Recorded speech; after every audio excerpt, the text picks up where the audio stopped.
नमस्कार मंडळी. लग्नानंतर होईलच प्रेम या मालिकेच्या आजच्या पुढील भागात आपल्याला असं पाहायला भेटलं. आता काव्या पार्थला म्हणत असते, काय हो पार्थ, आपण दोघेही वेगवेगळ्या दिशेने, तुम्ही इकडे तर मी तिकडे, असे विचार असताना पण बरे बाई आपण एकत्र राहतो, असं आता काव्या पार्थला म्हणतच असते. दुसऱ्या बाजूला त्या दोघांचा जो फोटो असतो तो वाऱ्याने उडून खाली पडतो आणि पार्थ मात्र आता घाबरलेला असतो. त्याला गुरुजींचे बोल आठवत असतात. दुसऱ्या बाजूला आता रम्या तिच्या आईला म्हणत असते, आई आता आपल्याला ना असं काहीतरी केलं पाहिजे की त्या काव्याच्या ना मनावरच घाव बसला पाहिजे आणि मग पुन्हा एकदा आपल्याला 16 डिसेंबर अनुभवता येईल, असं आता इकडे रम्या आईला बोलतच असते.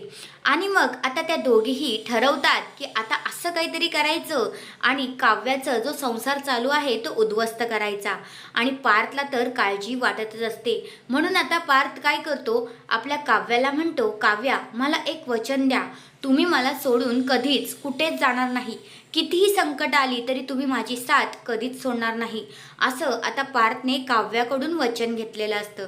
तर मग काव्या म्हणते, अहो देशमुख, तुम्ही नका काळजी करू, मी तुम्हाला कुठेच सोडून जाणार नाही, असं बोलत आता काव्या पार्थला मिठी मारते. तर हा आहे आजचा पुढील भाग. तुम्हाला कसा वाटला ते कमेंट करून नक्कीच सांगा. धन्यवाद.